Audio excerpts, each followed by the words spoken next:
Isaías capítulo 31. Ai dos que vão para o Egito procurando ajuda. Eles confiam num povo que tem muitos cavalos e carros de guerra, num país que tem cavaleiros valentes, mas não confiam no santo Deus de Israel. Não pedem ajuda ao Senhor, porém o Senhor é sábio e sabe fazer com que a desgraça venha.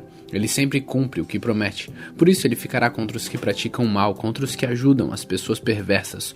Os egípcios não são deuses, eles são apenas seres humanos, e os seus cavalos são apenas animais mortais, não são espíritos imortais. E quando o Senhor levantar a mão para castigá-los, todos cairão mortos de uma só vez, tanto o Egito, a nação forte, como Judá, a nação fraca. O Senhor Deus falou comigo e disse: um leão que pega e mata uma ovelha não se assusta nem foge quando os pastores vêm gritando, mesmo que sejam muitos e gritem bem alto. Assim também eu, o Senhor Todo-Poderoso, não me assustarei quando descer para lutar no Monte Sião. Como uma ave fica voando por cima do seu ninho para protegê-lo, assim eu, o Senhor Todo-Poderoso, protegerei Jerusalém. Eu salvarei a cidade e livrarei o meu povo. Povo de Israel, vocês se afastaram para longe de Deus, mas agora arrependam-se e voltem para Ele. Naquele dia todos vocês jogarão fora suas imagens revestidas de prata e de ouro, que só servem para fazer vocês pecarem.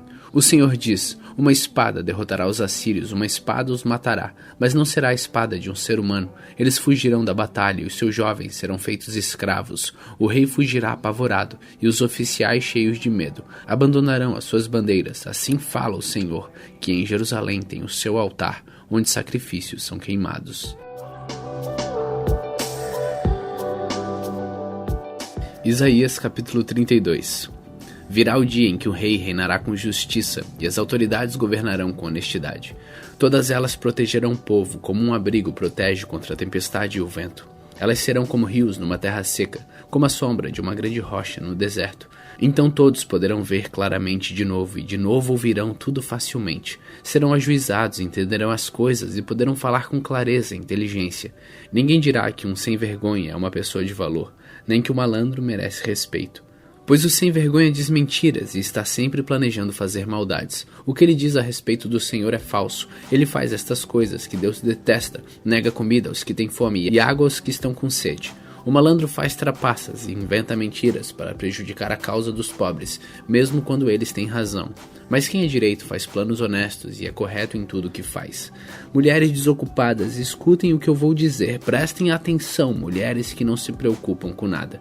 Daqui a pouco, mais de um ano, vocês ficarão aflitas, pois não haverá colheitas de uvas. Vocês têm tido uma vida sem preocupações, mas agora tremam e fiquem aflitas. Tirem as suas roupas e vistam roupas feitas de pano grosseiro. Batam no peito em sinal de tristeza. Chorem, porque as terras boas e as parreiras carregadas de uvas foram destruídas. Espinheiros e mato crescerão na terra do meu povo. Chorem por causa da cidade, que era tão alegre, por causa das casas, que estavam cheias de pessoas felizes. O palácio será abandonado, a cidade ficará vazia, e as fortalezas virarão montes de ruínas para sempre. Ali os jumentos selvagens andarão à vontade, e os rebanhos pastarão. Mas Deus derramará sobre nós o seu espírito. Então o deserto virará um campo fértil, e as terras cultivadas darão melhores colheitas. No país haverá justiça por toda parte, todos farão o que é direito. A justiça trará paz e tranquilidade, trará segurança que durará para sempre. O meu povo viverá em lugares seguros, todos estarão em paz e segurança nas suas casas. Uma chuva de pedra destruirá as flores e a cidade será arrasada. Todos vocês serão felizes. Terão muita água para suas plantações e pastos seguros para os seus jumentos e o seu gado.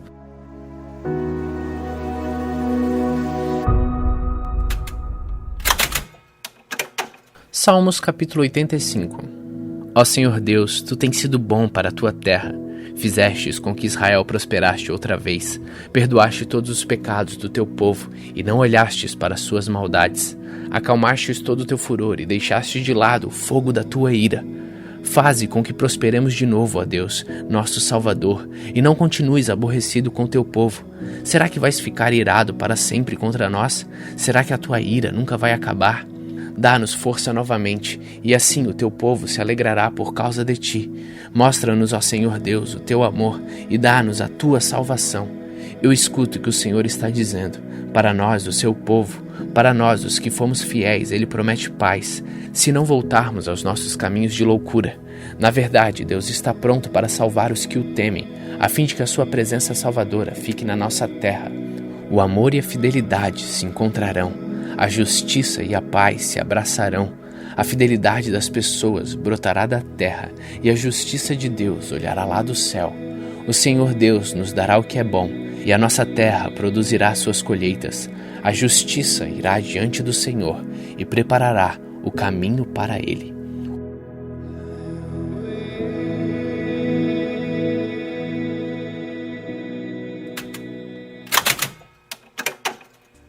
Atos, capítulo 8. E Saulo aprovou a morte de Estevão. Naquele mesmo dia, a igreja de Jerusalém começou a sofrer uma grande perseguição, e todos os cristãos, menos os apóstolos, foram espalhados pelas regiões da Judéia e da Samaria. Alguns homens religiosos sepultaram Estevão e choraram muito por causa da sua morte. Porém, Saulo se esforçava para acabar com a igreja. Ele ia de casa em casa, arrastava homens e mulheres e os jogava na cadeia. Aqueles que tinham sido espalhados anunciavam o evangelho por toda parte. Filipe foi até a capital de Samaria e anunciava Cristo às pessoas dali. E as multidões ouviam com atenção o que ele dizia. Todos o escutavam e viam os milagres que ele fazia. Os espíritos maus, gritando, saíam de muitas pessoas, e muitos coxos e paralíticos eram curados. E assim o povo daquela cidade ficou muito alegre. Morava ali um homem chamado Simão, que desde algum tempo atrás fazia feitiçaria entre os samaritanos e os havia deixado muito admirados. Ele se fazia de importante, e os moradores de Samaria, desde os mais importantes até os mais humildes, escutavam com muita atenção o que ele dizia. Eles afirmavam: este homem é o poder de Deus, ele é o grande poder. Eles davam atenção ao que Simão fazia porque durante muito tempo ele os havia deixado assombrados com as suas feitiçarias. Mas eles acreditavam na mensagem de Filipe a respeito da boa notícia do reino de Deus e a respeito de Jesus Cristo, e foram batizados, tanto homens como mulheres. O próprio Simão também creu, e depois de ser batizado acompanhava Filipe de perto, muito admirado com os grandes milagres e maravilhas que ele fazia. Os apóstolos que estavam em Jerusalém ficaram sabendo que o povo de Samaria também havia recebido a palavra de Deus, e por isso mandaram Pedro e João para lá. Quando os dois chegaram, oraram para que a gente de Samaria recebesse o Espírito Santo, pois o Espírito ainda não tinha descido sobre nenhum deles. Eles apenas haviam sido batizados em nome do Senhor Jesus. Aí Pedro e João puseram as mãos sobre eles, e assim eles receberam o Espírito Santo. Simão viu que quando os apóstolos punham a mão sobre as pessoas, Deus dava a elas o Espírito Santo. Por isso ofereceu dinheiro a Pedro e a João, dizendo: quero que vocês me deem também esse poder. Assim, quando eu puser as mãos sobre alguém, essa pessoa receberá o Espírito Santo.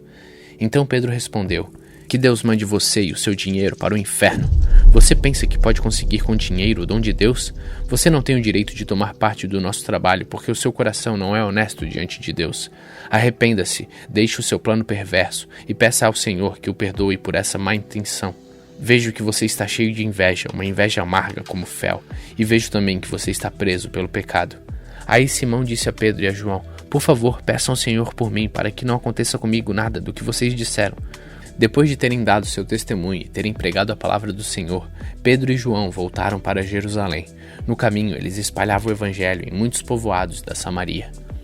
Um anjo do Senhor disse a Filipe: apronte-se e vá para o sul, pelo caminho que vai de Jerusalém até a cidade de Gaza. Pouca gente passava por aquele caminho. Filipe se aprontou e foi. No caminho, ele viu um eunuco da Etiópia, que estava voltando para o seu país. Esse homem era alto funcionário, tesoureiro e administrador das finanças da rainha da Etiópia. Ele tinha ido a Jerusalém para adorar a Deus. Na volta, sentado na sua carruagem, ele estava lendo o livro do profeta Isaías. Então o Espírito Santo disse a Filipe: chegue perto dessa carruagem e acompanhe-a. Filipe correu para perto da carruagem e ouviu o funcionário lendo o livro do profeta Isaías. Aí perguntou: o senhor entende o que está lendo? Como posso entender se ninguém explica? Respondeu o funcionário. Então convidou Filipe para subir e sentar-se com ele na carruagem. A parte das escrituras que o funcionário estava lendo era esta: ele era como um cordeiro que é levado para ser morto. Era como uma ovelha que fica muda quando cortam a sua lã. Ele não disse nada. Foi humilhado e foram injustos com ele. Ninguém poderá falar a respeito de descendentes dele, já que a sua vida na terra chegou ao fim. O funcionário perguntou a Filipe: por favor, me explique uma coisa. De quem que o profeta está falando isso? É dele mesmo ou de outro? Então, começando com aquela parte das escrituras, Filipe anunciou ao funcionário a boa notícia a respeito de Jesus. Enquanto estavam viajando, chegaram a um lugar onde havia água. Então o funcionário disse: veja, aqui tem água. Será que eu não posso ser batizado? Filipe respondeu: se o senhor crê de todo o coração, é claro que pode. E o funcionário disse: sim, eu creio que Jesus Cristo é o Filho de Deus. Ele mandou parar a carruagem, os dois entraram na água e Filipe o batizou ali. Quando eles estavam saindo da água, o Espírito do Senhor levou Filipe embora. O funcionário não viu mais Filipe, porém continuou a sua viagem cheio de alegria. De repente, Filipe se encontrou na cidade de Azoto e seguiu viagem, anunciando o evangelho por todas as cidades até chegar a Cesareia.